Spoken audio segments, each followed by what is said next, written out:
Hello everybody, my name is Nemo and we're gonna do another deck build video today. So this time we're gonna be talking about Hunter Strength, the mono green Garruk deck. And as always, this deck looked awesome before the game came out and we were looking at the deck lists.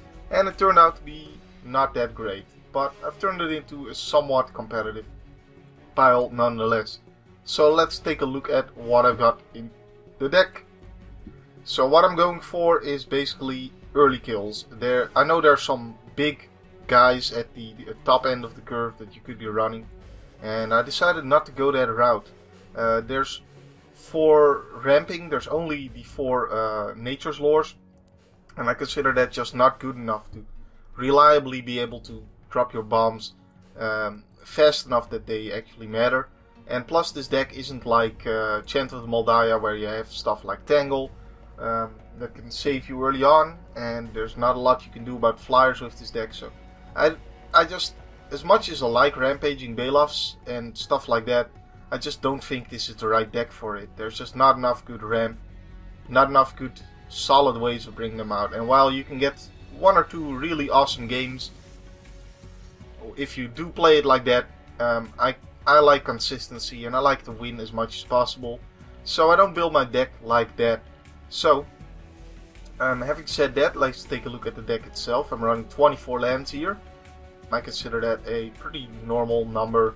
There is a little bit of a dip in the 4 mana cost, and a little bit of an uphill at the 5 mana cost, but I do run 1 Nature's Lore in addition to the 24 lands to help me out a little bit and ramp me up a little bit, but I don't want to run too much of that. It's just that 1 Nature's Lore I could fit in there because this deck kind of suffers in, it doesn't really have that many worthwhile low cost creatures, and again, it also can't really work as a late game or some kind of mid-range deck that drops a huge bomb, simply because there's no guarantee that you'll be able to get there.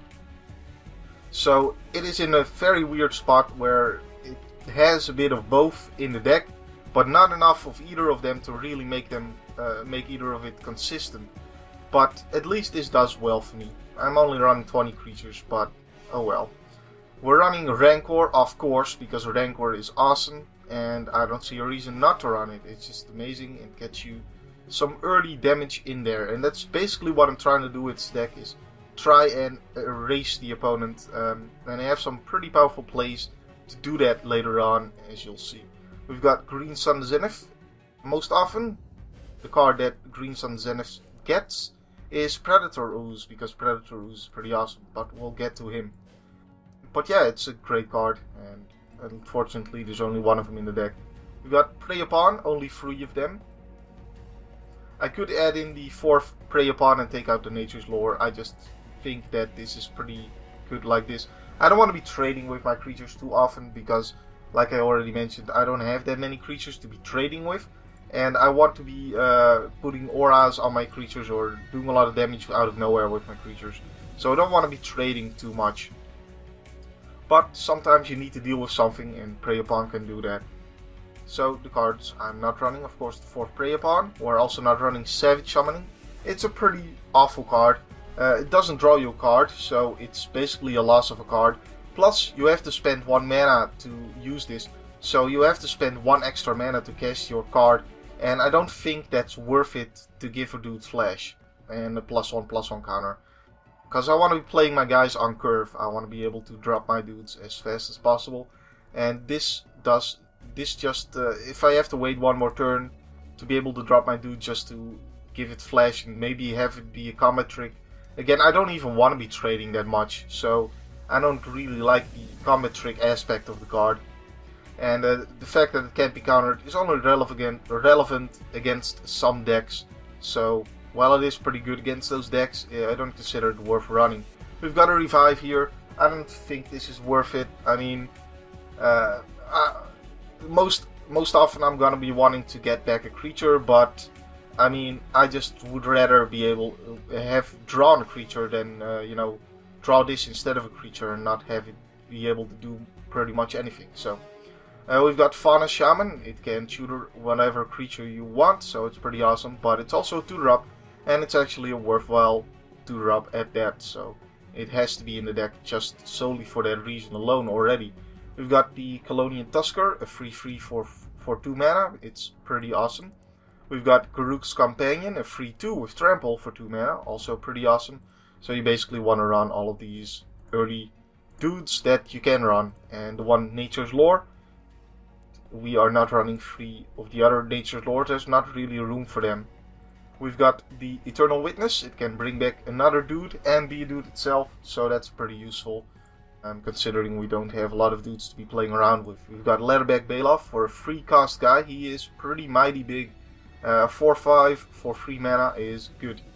We've got Sacred Wolf. Works very well with the strategy that I am employing with this deck, which is the Rancors and the Elephant Guide and the Oaken Forms, trying to kill my opponent as fast as possible. Basically, I'm kind of running this like the Gruul deck in 2013. And in fact, I was running the green deck in 2013 like the Gruul deck in 2013 as well, so that's just how I find these decks to work best, the way the decks are right now.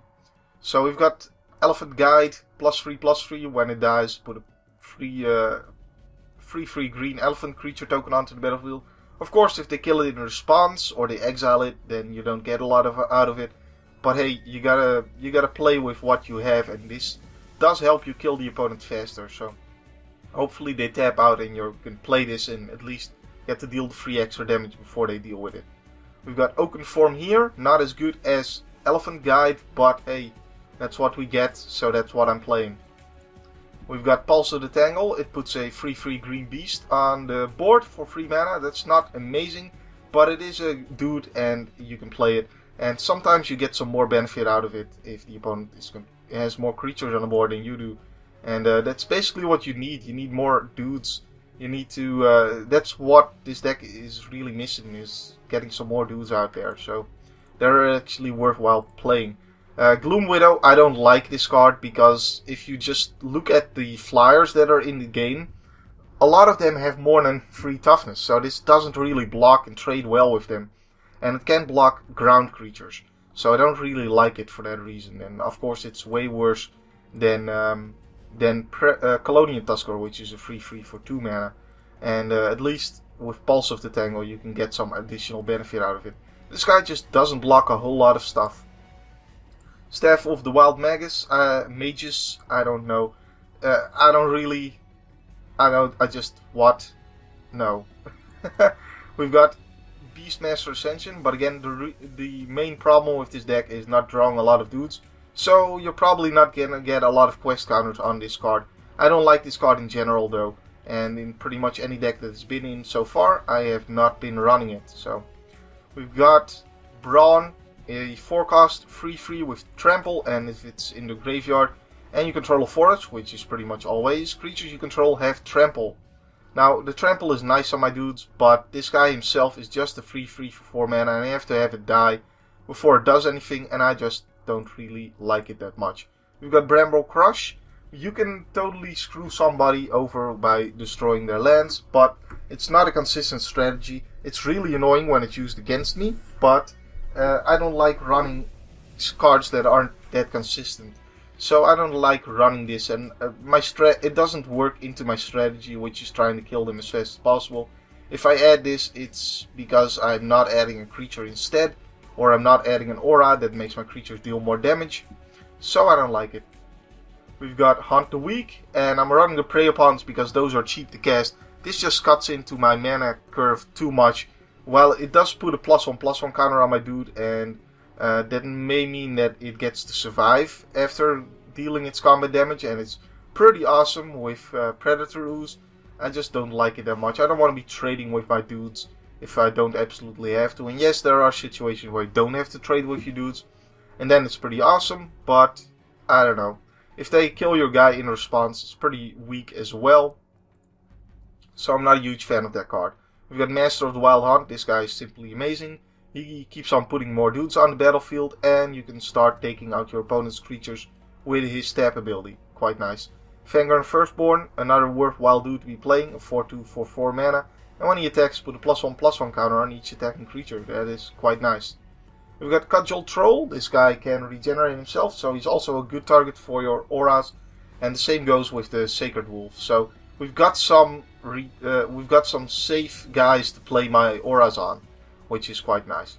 We've got Vorapede here. He just comes back even bigger when he dies, and he has Vigilance and Trample. What's not to like about this guy? He's great. We've got Bellowing Tangleworm against non-green decks. This is quite nice, as you can quickly finish out the game if the opponent just can't block you. Now we've also got the Sentinel Spiders. He does have Reach, but he's only a 4/4 for 5 mana. And while he has Vigilance, which works quite nicely in tandem with his Reach ability, I just don't find him worthwhile enough to be playing him, because at turn 5 I mostly want to play something that kills my opponent, rather than play something that can block their flyers. We've got the Overwhelming Stampede and the Enlarges, and there are the Overruns. So basically, since I'm only running 20 creatures and I'm going for, trying to put an aura on my deck and on my dude and killing them pretty fast, I find Enlarge a lot more useful than Overrun, simply because a lot of the times I only have like 1 or 2 creatures on the board, and in that case Enlarge just simply does more damage. Plus it makes them have to block, and in this case it's not really trading with their guy, because the +7/+7 pretty much guarantees that their guy can't kill your dude. So he's quite nice. Plus it's a huge kitty cat. Who doesn't like huge kitty cats, right? We've got Overwhelming Stampede, which is simply better than Overrun in almost all of the scenarios you can think of. So we run that instead of the Overrun, and it's the fourth big end the game spell for me. So for my 6-drop, the only 6-drop I consider worth running in this variety of the deck, where I try to kill the opponent as fast as possible, is something that comes out and does something. So this guy, when he comes in, he makes my guys pretty much, really tough to block, and that's why I like running him. He's just huge, and it makes combat a nightmare for the opponent, and that's really nice. We've got the Rampaging Bailiffs here. I talked about this a little bit before, but the reason I don't like him over Vigor is because you need a 7th land, and there's not a lot of guarantee that I'm going to be even getting a 7th land in time, because I'm running 24 lands and I'm running just 1 ramp spell, so I don't really like Rampaging Bailiffs in this version of the deck.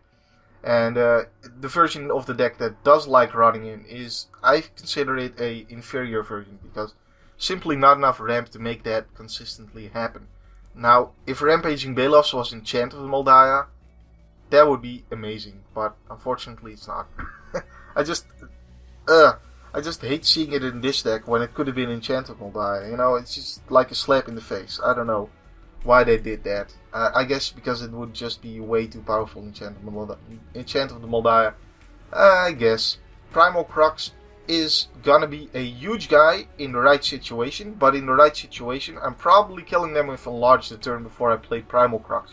And in the wrong situation he's simply just a 6/6, and Vigor is gonna be better than that. So, or at least as good. We've got Primeval Bounty here. This card can totally turn around the game and is quite nice. However, I just don't want to run it in this deck, because I want to be killing people turn 5 or turn 6 at the latest, and this doesn't do anything on the turn after. Or at least I'm saying turn 5 and turn 6, but what I really mean is the turn that you have 5 lands or 6 lands.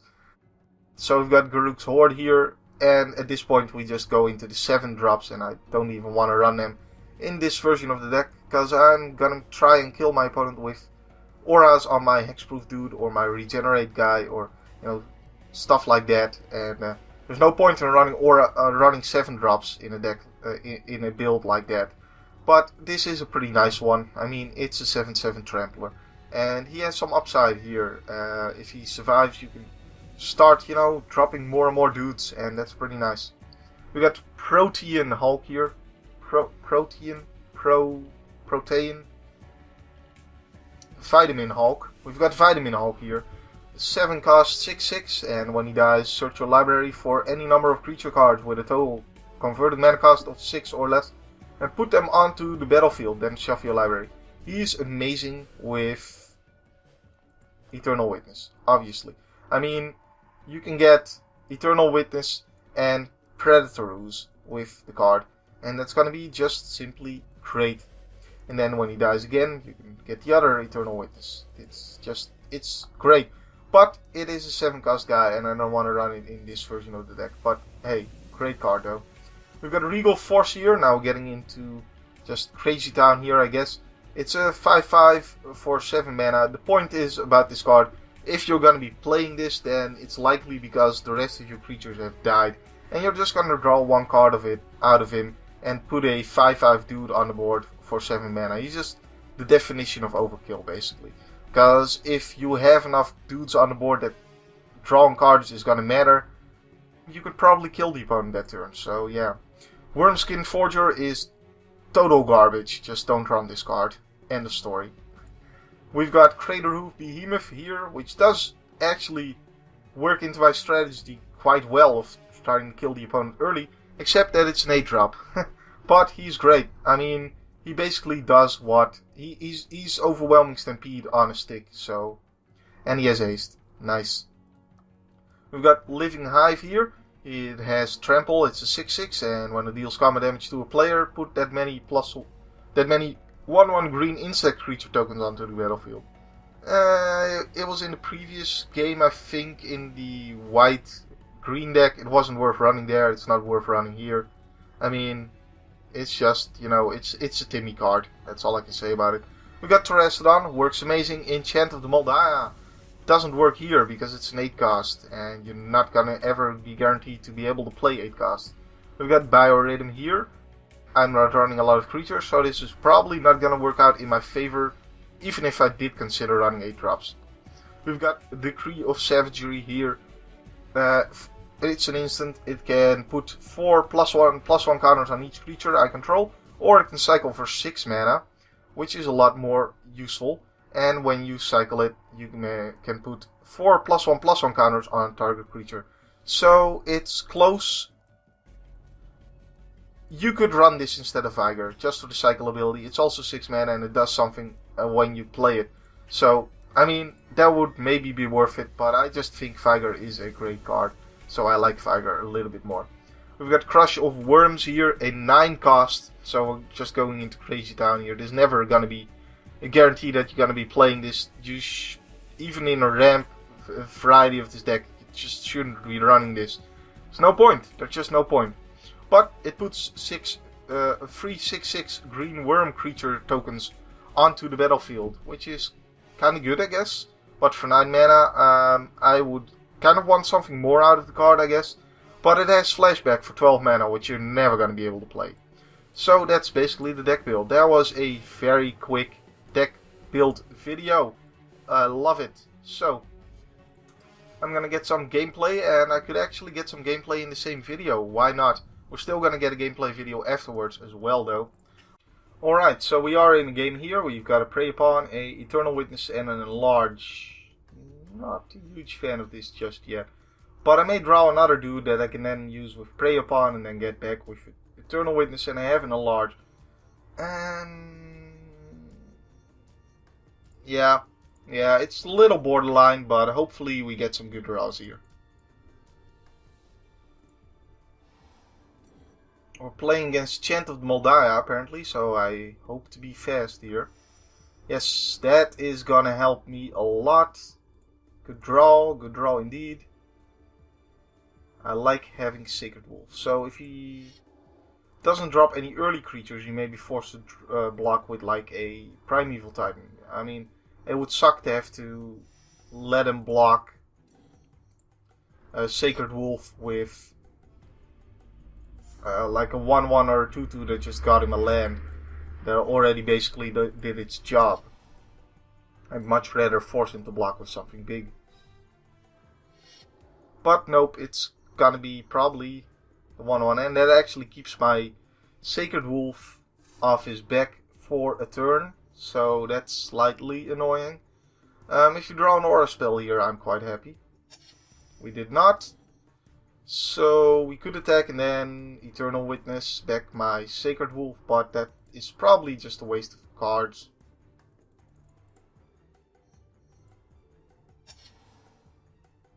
Let's pass the turn. I don't like this matchup very much because his deck simply does what my deck is trying to do better.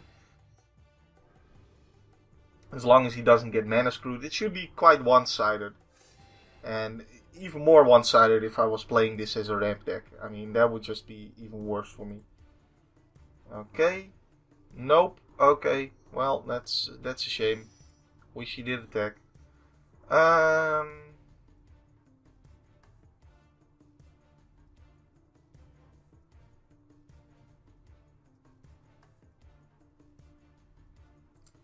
Probably best off playing Colonial Tusker and using it to prey upon his little deer there that's going to be gaining him life, because I don't want him gaining more life. That is going to be detrimental to my plan here. But yeah, it's probably already too late. Like, there's not a lot I can do. Yep, that guy is huge now. Good for you. And he's going to be attacking with it, so I can't attack him back. I think I already lost this game. Although...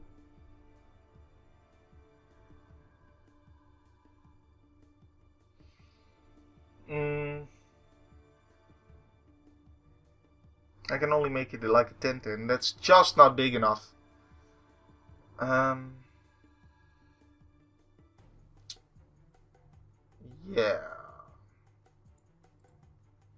This isn't good. This isn't good. Probably just screwed. I can't really see a way out of this.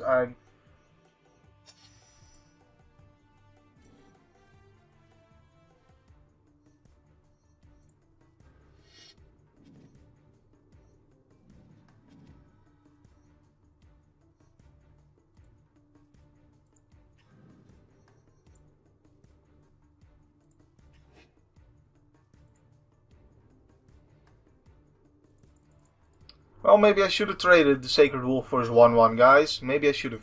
I don't see a way out of this. I don't see a way out of this. Yeah, this is just even worse. I'm just gonna give up here. This is a pretty terrible matchup for this deck, so not much I can do about that. Let us just sacrifice these two and take the damage like a man. Like a man. I'm not gonna be doing a mirror match, because unless he stumbles on land, there's just almost no way of beating Chant of Maldaya with Hunter Strength. It's a terrible matchup, and I know you guys want to see me get revenge, but it's just not gonna happen. So let's give him a GG and move on. Yay! We've got no land. Yay! We've got one land. Yay! We've got free land and free dudes. Okay. Not the worst 6-card hand I've ever seen. Definitely not. Let's see what Nate V. Borsch is playing. Well, it's a red deck. It is probably Fire Wave, and in that case, consider this a decent matchup. Let's play Colonial Tusker. It has 1 more toughness, so it's going to be harder to deal with for him. Can we see a Searing Spear? That's the question. Oh, it's dragons. Well, still good that I played Colonial Tusker, because it does not trade with 2 1/1 tokens that are randomly there. Hopefully he blocks with at least one of them, so I can then play Karuk's Companion. Does not. Still gonna play Karuk's Companion, because I need to kill him as fast as possible, but now it sucks a little bit more, because it trades with the 2 1/1s that are randomly there. As annoying little blockers that they are. Well, you gonna attack me? Nope, of course not. He would be a fool to do that. Okay, we drew a pretty nice spell. And he can't Junk Charm at the moment. So I'm happy. Let's get in with both my guys. See, those auras are useful. We've got some aura to get in some more damage here. Good. Good, good, good. And next turn, he has to start chump blocking me. Well, there's a Bloodbraid Elf getting Cultivate, okay. And the Ogre Battle Driver and Explosive Vegetation are put, let's see, on the bottom of his library. Yep, in a random order. Alright.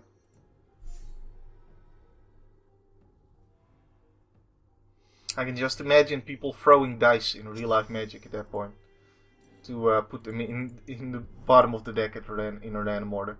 So let's see, he can triple block this guy, he can block this guy with Bloodbraid. He's gonna triple block that guy. I'm fine with that. I still get in 2 damage with him. So he's down to 3 and I drop Vorapede. Yeah, that's gonna be hard to recover from, dude. That is going to be hard to recover from. He needs 2 blockers. Pronto. And he needs something big enough to block Vorapede well, as well as another blocker or removal spell for this dude.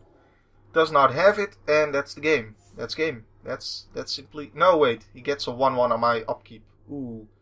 That's good. That's good for him. Well, can we draw something that kills him here? Yes, we can.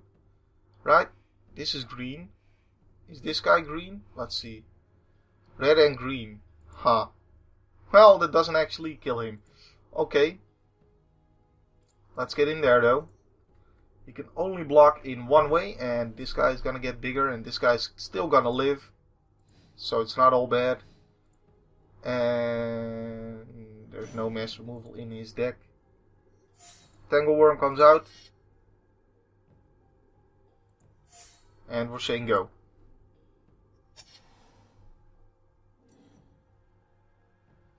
I can't imagine that he survives. I mean, that was a pretty good play on his part to even live last turn, but this turn there's just no way, and he can't deal me 20 damage either. Well, actually I'm saying that, but there is a card that simply shuts my deck down completely. Form of the Dragon, which I believe is 7 mana, but if he had it, I would assume he'd immediately slam that on the board and be laughing at my face, and then I'd simply lose the game, because there's no way of dealing with Form of the Dragon in his deck.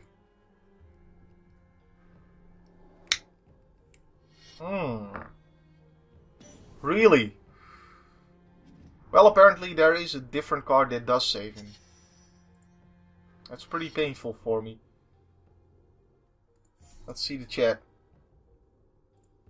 No. He thought he was a land short, but he was not. Alright, guess we weren't counting the Savage Twister, and I was just saying there was no mass removal in his deck. Played right into that. Played into it like a fool. Unfortunately, my dude does not have Trample. Okay. Well, Prey Upon. Overwhelming Stampede gives it Trample and +3/+3. That's game. Good. I was getting worried there.